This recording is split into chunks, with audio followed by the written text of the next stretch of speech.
मौलाना आबिद कासमी चुने गए दोबारा जमीयत उलमाए हिंद के दिल्ली सदर। आओ मिलते हैं मौलाना आबिद कासमी से, जानिए उनके विचार।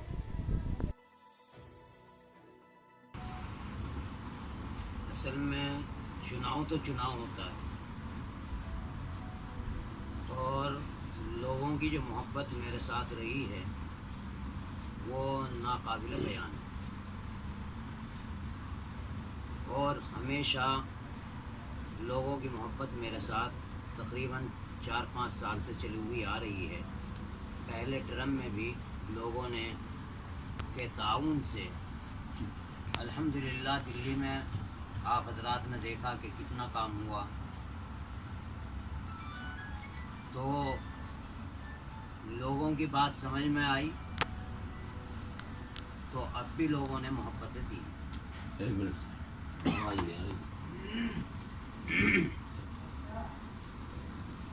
मौलाना साहब, आपका मुकाबला किस कैंडिडेट के साथ था?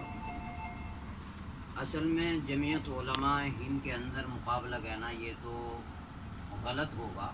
मुकाबला आराई तो वहाँ होती है क्योंकि ये मजहबी जमात है, बुजुर्गों की जमात है। इसके नहीं, मेरा मतलब चुनावी मुकाबले से है। जो चुनाव में तो मुकाबला ही था ना। कवायद और जवाबित होते हैं, उन कवायद में कोई भी मद्दे मुकाबिल होते हैं लोग, बहुत सारे लोग होते हैं। आपके चुनाव में 2 कैंडिडेट थे, 2 उम्मीदवार थे, तो ये अगर मुकाबला ना माना जाए इसे, मोहब्बतें, दुआएं, ये सारी चीज़ें वोट डालने के बाद ही तो मिलेंगी। अगर किसी ने वोट ना दिया आपको और मोहब्बतें, दुआएं देता रहा तो आप चुनाव नहीं जीत सकते थे। नहीं, अल्हम्दुलिल्लाह वो भी हमारे खैर खा थे, जो भी थे सब खैर खा थे और उन लोगों की मोहब्बतें भी मेरे साथ रही। आप अपने प्रतिद्वंदी का नाम लेने से बच रहे हैं, इसके पीछे भी क्या कोई सियासत है? नहीं, कोई सियासत नहीं, हमारी तो जमात ही सियासी नहीं है, मजहबी जमात है। और ये कहिए कि मज़हब में ये तो उसूल व ज़वाबित बना रखे हैं और उसूल व ज़वाबित से काम होता है। अल्हम्दुलिल्लाह लोगों ने ये एक ज़ाब्ता है कि उस ज़ाब्ते के तहत मेंबरशिप होती हैं, इब्तिदाई मेंबर बनते हैं, फिर एक्टिव मेंबर होते हैं, फिर एक्टिव मेंबरों में भी टोटल वोट कितनी थी और कितनी वोट आपको पड़ी? टोटल वोट तकरीबन 300 कुछ थी। तो आपको वोट कितनी पड़ी? हमें कितनी पड़ी? 187। बहुत अच्छी जीत हासिल की आपने। इस दूसरे कार्यकाल में क्या आपके मौजूद रहेंगे जिस तरह से आपने जीत हासिल की है? देखो, पहले कार्यकाल की बात मैं आपको बता दूं, ये हमारे कारी हारून साहब बैठे हैं, ये हमारे शान बशाना रहे और ज़ौफ़ हो गया हमारे मौलाना इस्लामुद्दीन साहब के ऊपर, ये नायब सदर रहे और ये मेरे शान बशाना रहे हमेशा। और इधर ये सब मेरे मुशफ़िक़ व हमदर्द हैं जो शाना बशाना रहे। और जमीयत तभी काम कर पाती है जब लोगों की मोहब्बतें मिलती हैं। आप जीत के मौके पर क्या संदेश देना चाहेंगे सभी को? संदेश तो ये है कि हम उन लोगों का शुक्रगुजार हमेशा रहेंगे कि जो लोग मोहब्बतें देते हैं और जमीयत के लिए हमेशा दुआ गो हैं कि मरते दम तक हम भी और सारे मेंबरान जितने भी हैं, इब्तिदाई से लेकर और अखीर तक जितने भी मेंबरान हैं, उनके लिए भी दुआ गो हैं। अल्लाह ताला मरते दम तक इस जमात से हम सबको वाबस्ता है। जमीयत के लिए आगे आप दूसरी मर्तबा आए हैं तो इससे बढ़ चढ़ के काम करने की उम्मीद रखते हैं आपसे। इंशाअल्लाह इससे बढ़ चढ़ के काम।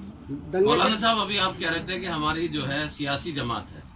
नहीं, सियासी मैंने नहीं कहा। अच्छा, आप कह रहे थे मजहबी जमात है। मजहबी जमात। तो मजहबी जमात जो है ये सियासत करती है, लेकिन ये छुप के करती है। ऐसा नहीं है, ये जो बताया गया ऐसा है। मौलाना असद मदनी साहब राज्यसभा के मेंबर थे। नहीं, राज्यसभा के मेंबर रहना और ये वो तो किसी राजनीतिक पार्टी के द्वारा बनाना, मेरी बात सुनिए जी, वो उसके पीछे सियासत जरूर होती है। मैं आपको बताऊं, ये तो हमारे जमात के ज़ाब्ते में है मतलब आप खुल के सियासत में नहीं आएंगे, सियासी पार्टी नहीं बनाएंगे, नहीं, बाकी खुलने बाहर की और पीछे से सियासत करेंगे। खुलना और छुपना कोई चीज नहीं है, ये तो खालिस मजहबी जमात है। और अगर मजहब के मुतालिक आप हों या मैं हूं या कोई और भी हो, उसके खिलाफ कोई बोलता है तो जमीयत उसका डटकर मुकाबला करती है। आज ये आपने मौलाना देखा, इससे आप ये कहें मौलाना ये असद रंग नकवी ये साहब जो सियासी है ये गलत है। आरएसएस प्रमुख से मिलने गए थे मौलाना साहब, जी तो ये इसके कई लोगों ने, जो दानिश्वर लोग हैं, उन्होंने इसके बारे में कई ख्याल किए और ये अंदाजा लगाया कि जो जमीयत उलमाए हिंद है, कहीं ना कहीं सियासी तौर पे वो कुछ अपने पत्ते बिड़ा रही है। जमीयत उलमाए हिंद का मामला ऐसा नहीं है, ये तो लोग कहते रहते हैं, वो तो हर शख्स से मिलेंगे, आरएसएस का और प्रमुख से बीजेपी मिलना, का हो, कोई भी। एक मुसलमानों का एक RSS इतना बड़ा रहनुमा जब मैं- आरएसएस प्रमुख से मिलता है और उसमें उसका कोई पहले से एजेंडा नहीं होता, ना सामने मीडिया को बताया जाता कि हम इस एजेंडे पे मिलने जा रहे हैं, लिंचिंग के मामले में जा रहे हैं या माइनॉरिटी को जो अधिकार नहीं है उस पर जा रहे हैं, ये गुपचुप बात हुई थी, जबकि खुल के बात की जा सकती थी। आरएसएस की जो है उसकी पुष्ट पनाही में सरकार सबसे चल रही पहले है। मैं आपको ये साफ कर दूं, जी। मजहब इस्लाम की जो बुनियाद है वो इंसानियत के ऊपर है और जमीयत उलमाए हिंद का क़याम 1919 से है और जब से जमीयत का वजूद है, जब से इंसानियत के ऊपर ही ये काम करती है। तो दंगा जमीयत पीड़ितों को उलमाए अभी तक हिंद के लिए ये कोई मायूब चीज नहीं है। अगर हमारा फायदा आरएसएस के प्रमुख से मिलने में है तो हम आरएसएस के प्रमुख से भी मिलेंगे। अब मौलाना असदुद्दीन, मौलाना कह रहा हूँ मैं क्योंकि असदुद्दीन ओवैसी MIM के जो राष्ट्रीय अध्यक्ष हैं, आपकी जमात का कोई भी मेंबर उनसे क्यों नहीं मिलता? ऐसा नहीं, ये गलत है। जो ये तासुर दे रहा है हमारे आप लिए, मिलते हैं, इसका बतौर मतलब? बतौर इंसान सब बराबर हैं और सबसे हम मिलेंगे। अच्छा, आज उत्तर प्रदेश सरकार जो है बिल लेकर आई जनसंख्या न्यूनतम को लेकर, 2 बच्चों को, जिनके ज्यादा बच्चों को ना चुनाव 70 योजनाओं से वंचित रहेंगे, उस पर क्या कहना आपका? ये गलत है, हम इसकी मजम्मत करेंगे। जो दंगे से पीड़ित हैं उनको अभी तक मुआवजा नहीं मिला है, उस पर आपकी जमीयत जो है कितनी कार्रवाई करेगी, किस तरीके से लोगों की मदद करेगी? जमीयत उलमाए हिंद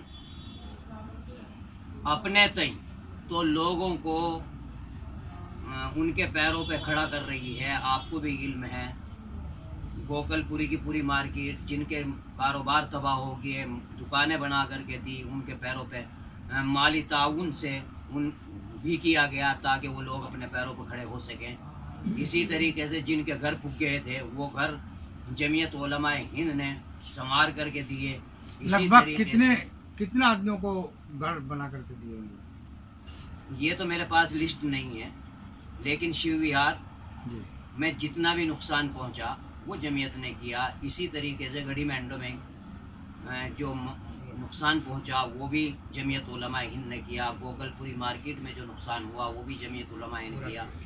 नहीं, पूरा का पूरा। ये तो आपके पहले कार्यकाल में हुआ था ना, जब आप आज से दोबारा चुने गए, तो अब क्या काम तो हुआ? अभी कार्यकाल शुरू हुआ है, जब क्या नाम कुछ दिन गुजरेंगे तब हम नहीं, हम तो आपके आप निर्वाचित हुए इरादे हैं, जानना चाह आपके रहे थे ना। दूसरे कार्यकाल में आप ऐसी कौन सी प्लानिंग करेंगे जिससे और लोगों को फायदा पहुंचे ज्यादा से ज्यादा? इसका एक उसूल है, सदर का चुनाव जरूर है जी। लेकिन सदर तन्हा कुछ नहीं कर सकता।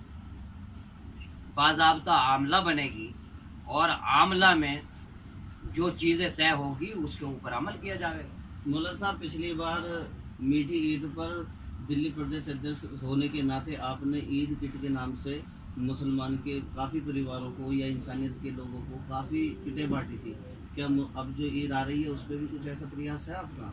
अल्हम्दुलिल्लाह जमीयत हर ईद पे, बकरा ईद पे, हर त्यौहार पे ये ताउन करती है लोग, एक ताकि सवाल वो लोग भी हमारे साथ शरीक हो सके। एक सवाल तीखा ले सकते हैं मौलाना साहब आपसे? बिल्कुल ले सकते हैं। इससे पहले जब आप दिल्ली प्रदेश सदर थे और बाढ़ पीड़ित लोगों के लिए जो चंदा इकट्ठा हुआ था, उस चंदे में आपके ऊपर आरोप लगा था घोटाले का, तो उसके विषय में क्या कहना चाहते हैं? नहीं, मेरे पास मेरे ऊपर तो किसी ने आरोप न लगाया और इंशाल्लाह न लगने वाला। और कहा गया कि ये जो मिंबर साजी हुई है, ये मिंबर साजी आपने बिना प्रोटोकॉल के की है। ये गलत कहा किसी ने। जिसने भी कहा गलत कहा है। हमारी जमात दस्तूरी जमात है और ज़ाब्ते की जमात है। ज़ाब्ते में मुझे भी रहना पड़ेगा और को भी रहना पड़ेगा। जितने लोग इसके मेंबर होंगे उन्हें ज़ाब्ते में रहना पड़ेगा। दिल्ली की जनता को क्या संदेश देना चाहते हैं? दिल्ली की जनता को ये संदेश देना चाहते हैं कि इंसानियत के ऊपर काम करें, आपस में उख़्वत व मोहब्बत, प्यार, उल्फत, ये तमाम चीज़ें हमारे अंदर होनी चाहिए। एक दूसरे की हमदर्दी होनी चाहिए और जितने रिफाही काम हैं उन्हें हम एक दूसरा मिल बांट करके करना चाहिए। अगर हमारे भाई कुछ कमज़ोर हैं, चाहे वो मुसलमान हो, गैर मुस्लिम हो, कैसे ही हो, उनके साथ हमें हर वक्त खड़ा रहना चाहिए। शुक्रिया।